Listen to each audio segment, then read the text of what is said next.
আমি আপনাদের পড়ে শোনাব দলগত কাজ। লবণের বৈশিষ্ট্য সম্পর্কে জানা। চিত্র ৭.১২।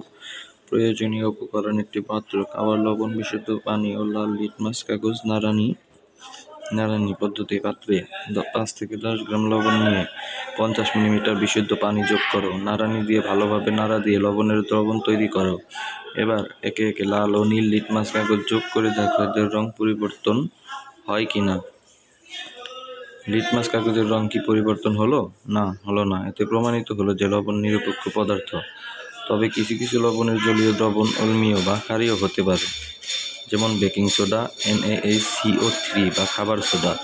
এটি একটি লবণ, কিন্তু এর জলীয় দ্রবণ অ্যাসিডিক এবং এটি নীল লিটমাসকে লাল করে। এর কারণ হলো, যদিও এটি একটি লবণ, কিন্তু পানিতে এটি হাইড্রোজেন আয়ন উৎপন্ন করে। NaHCO3 থেকে Na++H++CO3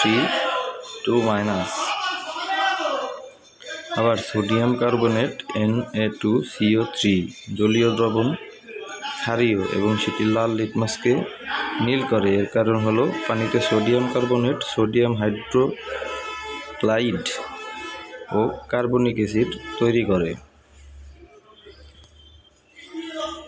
Na2CO3+H2O থেকে NaOH+H2CO3, কিন্তু উৎপন্ন কার্বনিক অ্যাসিড দুর্বল অ্যাসিড হয়, তা পুরোপুরি বিয়োজিত হয় না, আংশিকভাবে বিয়োজিত হয়। পক্ষান্তরে সোডিয়াম হাইড্রোক্সাইড একটি শক্তিশালী ক্ষার বলে তা পুরোপুরি বিয়োজিত হয়, হাইড্রোক্সাইড আয়ন তৈরি করে। ফলে দ্রবণে হাইড্রোক্সাইড আয়নের আধিক্য থাকে, আর সে কারণেই দ্রবণটি ক্ষারীয় এবং লাল লিটমাসকে নীল করে। কার্বনেট লবণগুলো অ্যাসিডের সাথে বিক্রিয়া করে এটি একটি লবণ, কার্বন ডাইঅক্সাইড গ্যাস ও পানি তৈরি করে। আজকের মতো এখানে গ্যাস, দেখা হবে আগামী কোনো ভিডিওতে। ততক্ষণ পর্যন্ত ভালো থাকবেন, ইনশাআল্লাহ।